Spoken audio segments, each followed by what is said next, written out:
turongeye turabashuje tuje kuvuga ku ndwara ya amibe.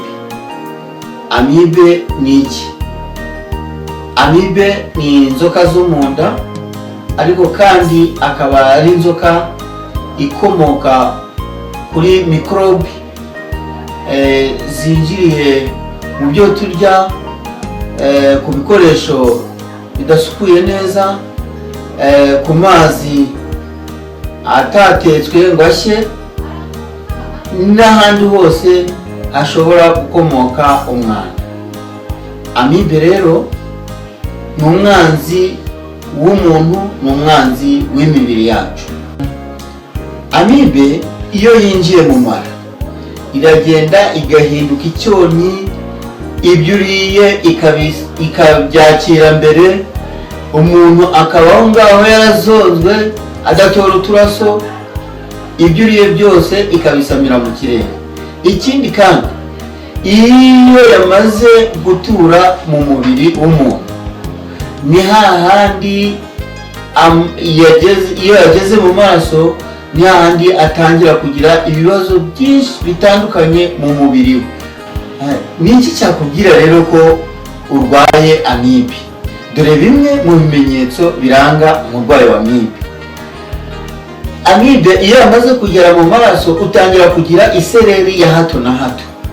Rimwe na rimwe abantu ugasanga barahora barwaye imitwe. Ikindi kimenyetso gikomeye ni ukugira ikiziba kanwa, ugahora uciragura bya hato na hato. Kabona umuntu w'umugabo aracira mu bandi bagabo, mu nzira uragenda ucira. Ikindi kimenyetso kandi ni ukugira isesemi, hanyuma y'isesemi kubyimba mu nda, ukabyimba mu nda bya hato na hato. Akuriye ifunguro rya mu gitondo wafashe rikirwamo, saa sita ntugire icyo ubasha gufata kubera ko inda yabyimbye, nimugoroba bikaba uko.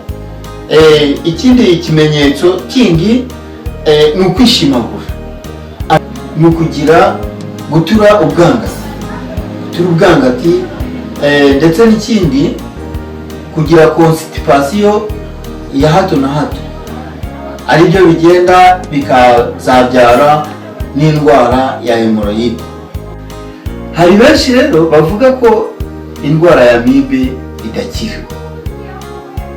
Twakoze ubushakashatsi dusanga amibe ari indwara yabonewe igisubizo, cyane cyane hano iwacu muri Nsekari Company Limited, ivuriro rivurisha ibimera by'umwimerere. Tubafitiye umuti wa amibe, umuti witwa rujombozi. Iyi rujombozi ni umuti wavumbuwe n'ubushakashatsi buvurisha ibimera by'umwimerere.